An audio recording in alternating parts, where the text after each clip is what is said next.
di siya pumapasok. Tuwing kukumprontahin ko siya, ay nagsasabi siya magbabago na siya, aalisin na niya ang bisyo. Hanggang sa may nagsumbong na naman sa akin na sa pag-isip pa lang sa umaga, kasabay ng almusal, marijuana pala.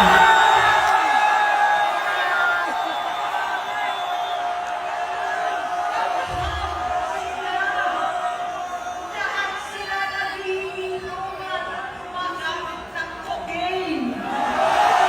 Kasama ng asawa at barkada. Tulad ng mga ko, kinastigo ko ang mga barkada niya. Ang nasirang si Bong Lasa, si Edwin Cruz, Indigo, Tony Boy, Sam Anton, alam po ninyo yan.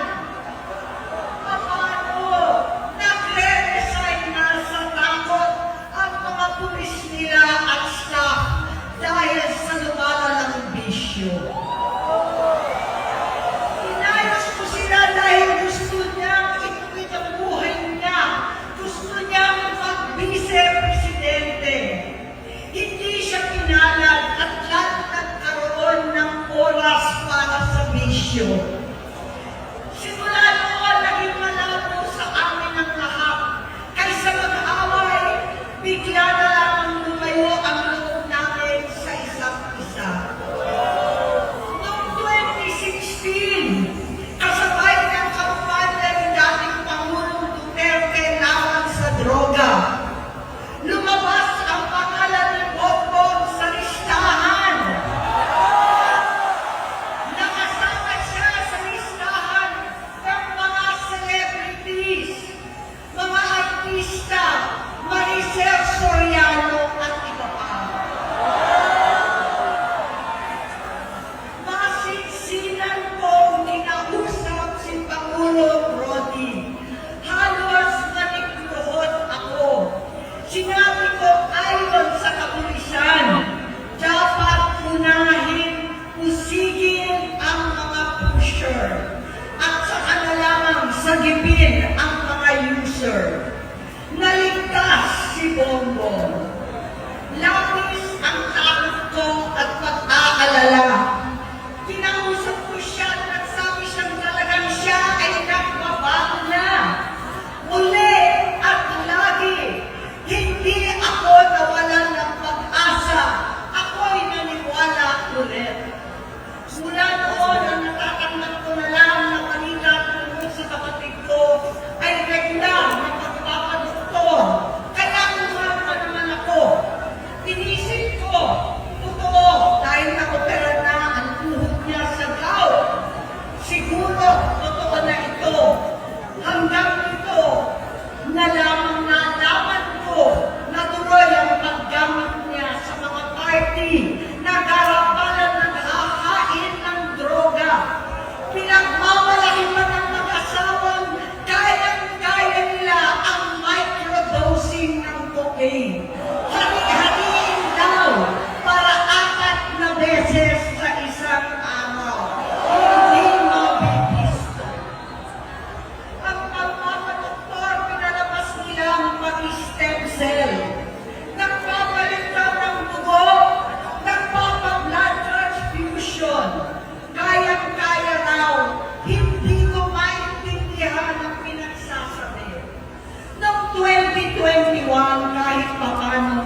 laluyong.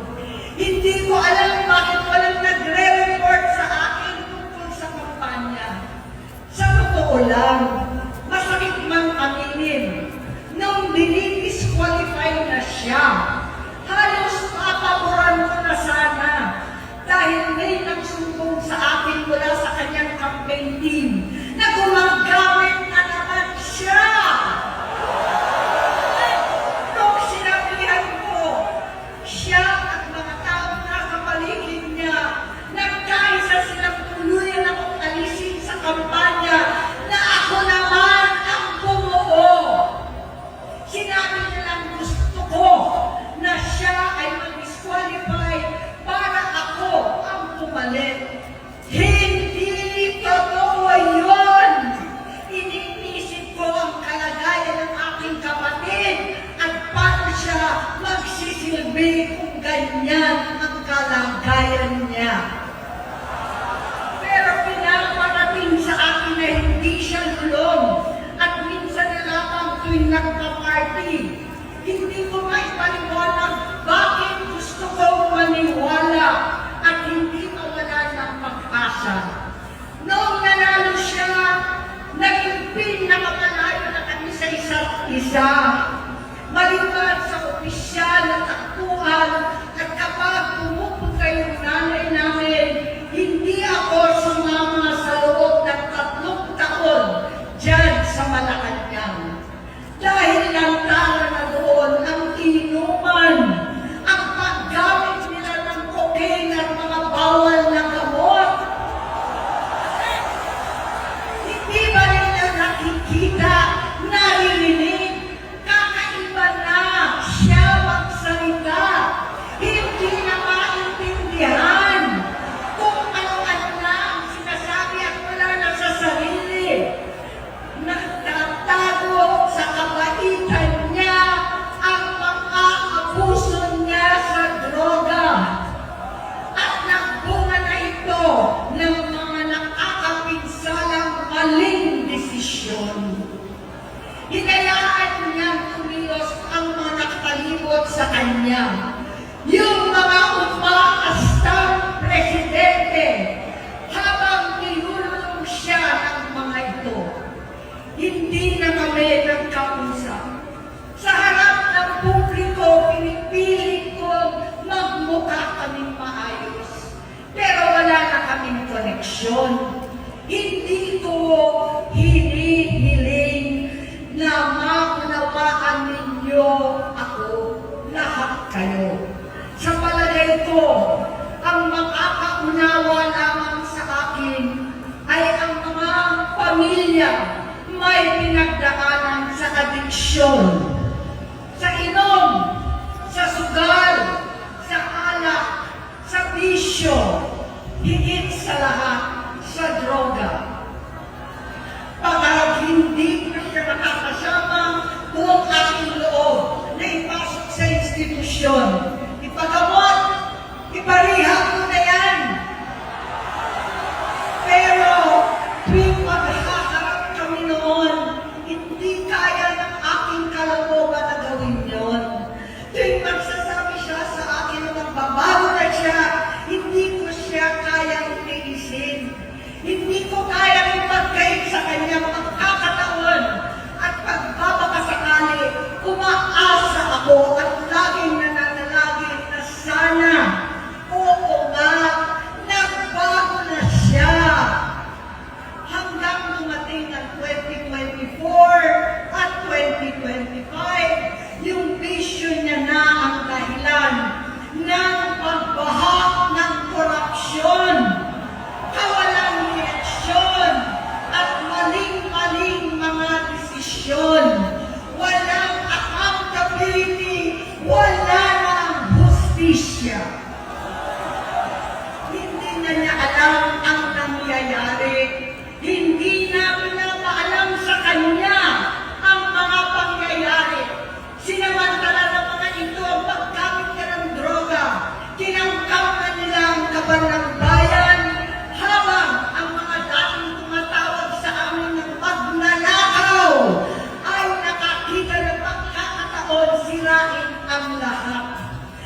pwesto.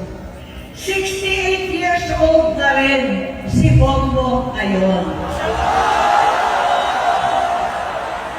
November 17 din, noong 2021, nung nakumbinsi ko si Inday na magbise kay Bongo.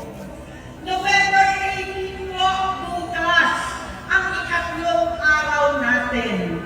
Siyam na taon na nakakaraan, saktong November 18 pa talaga, na pinatiting ni Pangulong Duterte ang tatay ko sa libingan ng mga bayani. Halo-halo na ang aking nararamdaman, pero alam ko ito ang dulo at hangganan ng aking pagtitiis at pananahimik. Hindi na tayo mananahimik! Dahil nalaman ko pati ang mga anak niya ay nagdodroga na. Pinasusunod ko pa ang pag-alok ng mag-inang si Sandro ng droga ang aking mga anak at iba pang mga kamag-anak. Yan ang hindi ko na mapapalampas. Sa loob ng halos 4 na dekada, wala akong ibang pinangarap kundi maipakita sa sambayanan na hindi kami masamang tao. Hindi masama ang pamilya Marcos. Gusto kong ibangon ang dangal ng aking ama. Sa pamamagitan ng nagpagtatrabaho para sa bayan, sinikap kong maging mabuting gobernador, tinakawan, senador. Hindi ako halos nagpapahinga para makapag-iwan sana ng legasiya na kapag sinabing Marcos, nabawi na namin ang tingin sa nakaraan.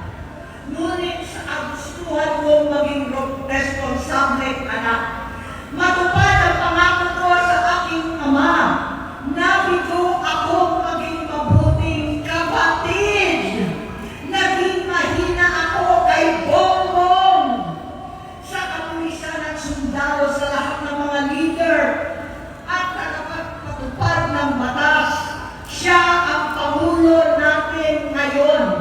Sinabi ko kung anong kalagayan niya ngayon.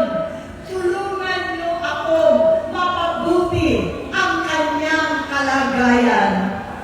Tulungan niyo ako matulungan siya. Hindi niya ako kalaban. Ang kalaban niya ay ang sarili niya. At nadadamay ang bansa sa laban na yan. Bilang senador at lingkod bayan, batid ko ang mga problema at gaya ng bayan, alam ko rin ano ang solusyon. Sa pagkakawatak-watak, patuloy na pamumulitika, pagnanasa sa kapangyarihan ng mga talunan naman, kakuluhan sa Mindanao, ala naming giyera sa China at Estados Unidos,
Hindi bilang senador, kundi bilang ate, bilang si Manang Aimee ni Bonget. Kaya ito sasabihin sa harap ng taong bayan, sa harap ninyong lahat, at sa harap ni Bongbong. Bonget, magkatatlong taon na tayong hindi nakakausap. 3 taon ko nang sinusubukan muli na ako'y pakinggan. Siguro ngayon ay makakarating ng buo ang gusto kong sabihin.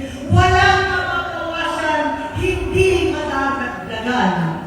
Bongbong, nag-aalala sa'yo si Manang. Tuwing nakikita kita sa TV, gusto kitang puntahan. Napakalaki ng pinagbago mo. Itsura, pagsasalita, takbo ng pag-isip. Minsan, napapatanong ako sa sarili ko, ikaw pa ba yan? Si Bongbong na talaga yung nakikita ko. Pero ako, aling ko, ako pa rin ito. Ako pa rin ang ate mo na tumayong ama't ina sa inyo sa ibang bansa. Ang kasama mo sa sumubok na sanglain lahat ng sakit para sa iyo. Ang kapatid mo na hindi mo kailangan hingan ng tawad dahil agad ka nang iniintindi at tatanggapin dahil mahal kita. Nasa Bagong Tipan, kay Lucas, Kapitulo 17, versikulo 3 hanggang 4. Kung magkasala ang iyong kapatid, sawayin mo siya. At kung siya'y magsisi, patawarin mo siya.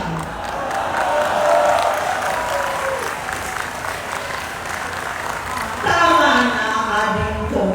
Tapusin mo na ang paghihirap mo at ng bayan. Gaya kung umalis tayo sa palasyo, kaya mo pa rin hawakan ang iyong kamay, wag kang matakot. Malaki na ang dulot sa iyo ng droga. Sinisisi ko ang sarili ko dahil hindi ako nakinig sa mga sumbong. Hindi ako nakialam. Hindi ako maniwala. Pero hindi pa huli ang lahat. Tama na, aling ko. Magpahinga na tayo. Umuwi na tayo. Magpagamot, magpagaling at nanganak ako. Hindi ako malilingan, hindi ako magkukulang.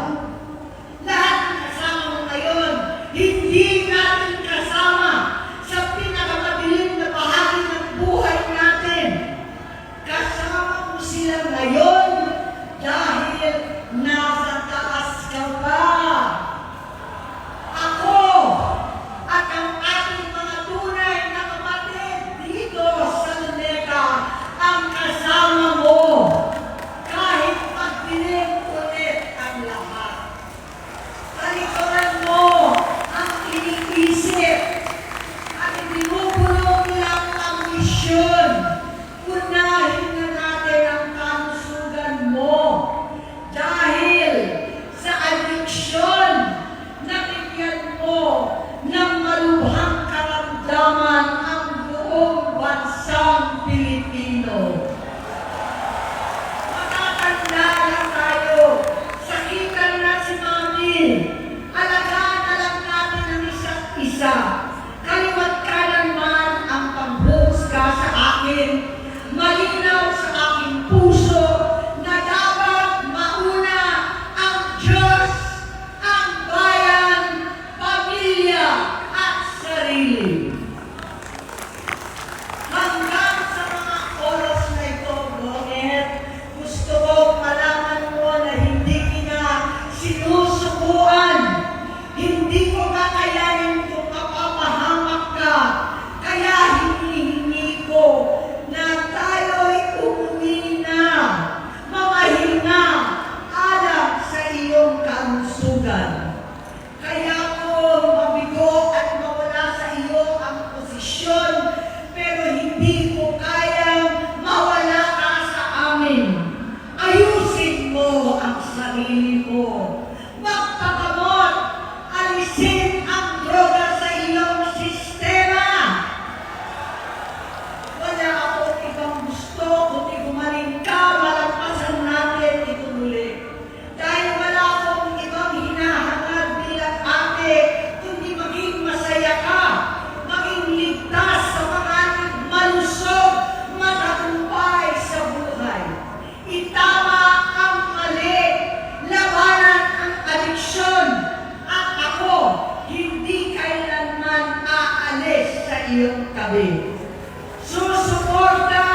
buong mundo.